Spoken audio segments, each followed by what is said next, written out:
Couples who don't sleep together? Let's examine the pros and the cons. Hang on.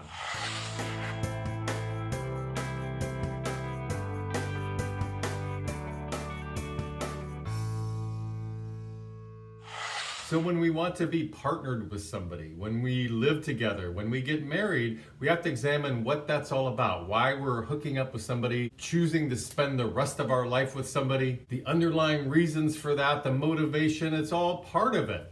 And the reason that's important is because the more we know ourselves, what's driving us to want to spend a lot of time with this one particular person, perhaps a lifetime, why is that? What are we hoping to achieve? What are the joys about being in a relationship? So by knowing ourselves on this level, it can tie into the topic of this video. This is more geared towards couples who feel a void inside, a lack of, a separation. They feel lonely. They feel distant from people and their significant other. Sometimes couples struggle with the notion, should we sleep in separate beds or even separate bedrooms? And as I said at the very beginning of the video, there's pros and cons. Let's look at these. Now the pros may be a little more easier to grasp, to name, to come up with. They're more black and white in a way. So we could start with, well, my partner snores, or they're a cover puller. I hate fighting for the covers at night. Or they like to hear white noise, and I don't want any sort of noise at all. Or he or she gets up at early hours to get ready for work. I like sleeping in, I feel disturbed. Or they like to watch YouTube videos late at night, and the light from their screen keeps me awake. They're only laying a few inches from me.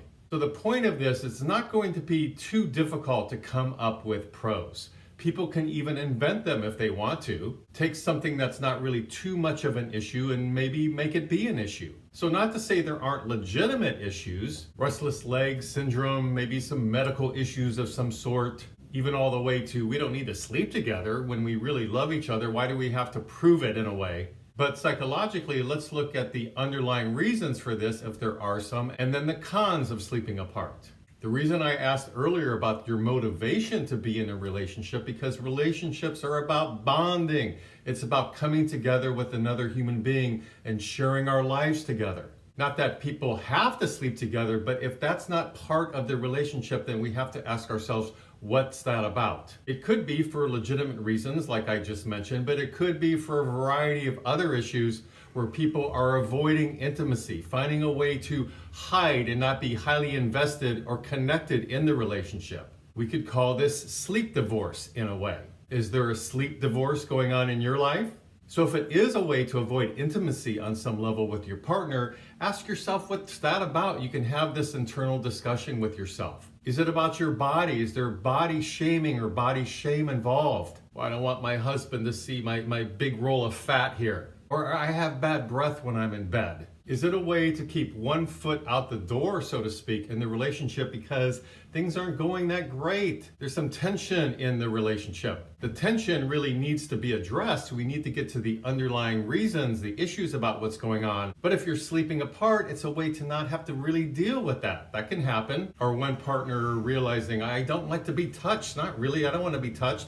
Then one has to ask themselves, and what was the motivation for getting in the relationship? Maybe sex was hot and heavy the first few years when you met and you didn't mind being touched, but now you do. Well, what's that about? Is it possibly connected to the fact that there's some bitterness, some resentment, some repressed feelings that have been building up over the years that you haven't been dealing with, and rather than dealing with those issues full on and having open communication, you're taking it out by, well, I don't like to be touched. Well, part of the reason maybe you don't want to be touched is because you're angry at your significant other. We have to go to the core issue. If we put a Band-Aid on something and not deal with the underlying issues, then it's really not being dealt with at all. It's a way to avoid sexual issues.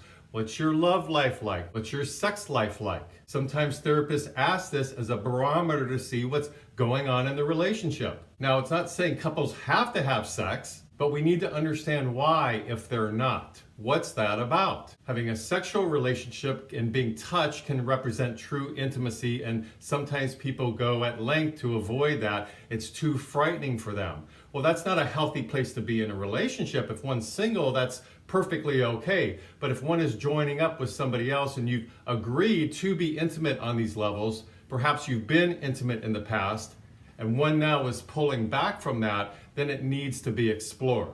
When you think about sleeping apart, there's a sort of a boundary there, right? And sometimes people, without knowing it, it's unconsciously driven, they want to have a boundary. Again, this could quite often tie into anger or some sort of resentment. So I'll stay with this person. I'll make it work. I like the home we live in. I don't want to leave. I don't think we need to have separate lives, but I'll draw the line with sleeping with this person. Well, that's an option. Some people do that, but is it healthy for you? Are you having any symptoms related to that? That could be repressed feelings, somatic issues, tenseness, being on edge, argumentative with your partner quite often. So we don't get a free pass in a way to avoid a real issue. We can try to avoid it, but the way we're designed psychologically, it's simply going to pop up in another area. That's just the way we're designed. That's a part of our DNA. Not sleeping together may be a way to avoid really dealing with some issues and avoid any real communication. Because if you're looking forward to, let's say it's earlier in the day, and you're looking forward to, oh, thank God when he goes to bed, or thank God when she goes to the other end of the house, then you're finding your way out, your escape plan, so to speak, your psychological escape plan. And then you're in the bed or bedroom by yourself, and you're like, oh, so much better than, spending it with him or her. Well, that needs to be addressed if that is indeed an issue. In couples counseling, this could all be talked about. And then people realize, oh, I never knew you felt this way. And so it's about getting the people talking, exploring it. And then in the exploration is how we build true intimacy. But the more we're pulling away, i.e. sleeping in different rooms, the less chance this is going to happen. That's why it's important to know this dynamic may be occurring in your relationship. Now, you may be saying like, well, yes, we love each other and we do sleep in different rooms. We're still very sexual. So in this particular situation, has the sex become more of a slam, bam, thank you, ma'am? Almost like you're strangers? Well, sometimes people definitely can enjoy sex that way. But again, what's your motivation for being in a relationship? If it's to share a life with somebody in an intimate, loving, caring way, then that may not be the best way to go about this. Somebody may say, well, I like my individuality. I like my own life. And yes, that's healthy in a relationship for sure. We don't want to get so enmeshed we lose who we really are. Well, absolutely, we don't want to lose that. We want to bring those two strong individuals together in a healthy relationship. So ask yourself, when you first met and you viewed the relationship, whether you're living together or married, did it mean that by being in a relationship you somehow viewed you were going to lose your sense of self? And now it's playing out that way. I'm losing myself. Then that's a great thing to bring into couples counseling. You don't need to and shouldn't be losing yourself because you're in a relationship whatsoever. So if we deal with it on this level and communicate about it, you'll find perhaps that you can still have a strong sense of self and sleep in the same bed with your partner every night. Now, when things come up in the bedroom that you just don't like they get up every hour to pee, I hear them turning and farting, and oh my gosh, it just drives me nuts, then these things need to be talked about. It's called being human, right? We're all human. And in dealing with the humanness is how couples can get closer. They can find and initiate ways to compromise through these kinds of scenarios that then can be implemented in other aspects of their life. So it's all a good thing. So let's say it's the computer light, the iPad light on. So you have to come to some sort of agreement. How about everything out, all electronic devices out by 11 p.m.? You work it out, you compromise at that. Let's say it's the wife who would like to be on her iPad until 11:30. The husband would like to have everything out and go to sleep at 10:30. So work through the compromise. And in reaching a compromise, you're learning what it's like to be partnered. And this can be applied to all sorts of areas of the relationship, as I just mentioned. But if it's ignored in the bedroom, then it may be very well ignored in other aspects of your life.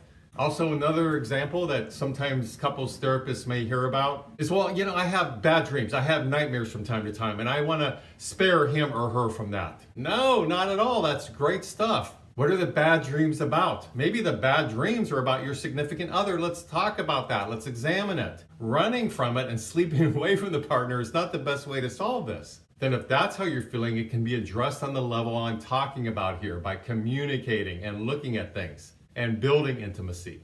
So yes, if you want to sleep in different beds or different rooms, that's okay. Just be clear and fully understand why you're doing that in your relationship. So please leave me some comments below. I'd love to hear your thoughts about this topic. Please subscribe to my mental health YouTube channel if you like these kind of videos. And until next week, this is Brad Shore signing off from Ask a Shrink.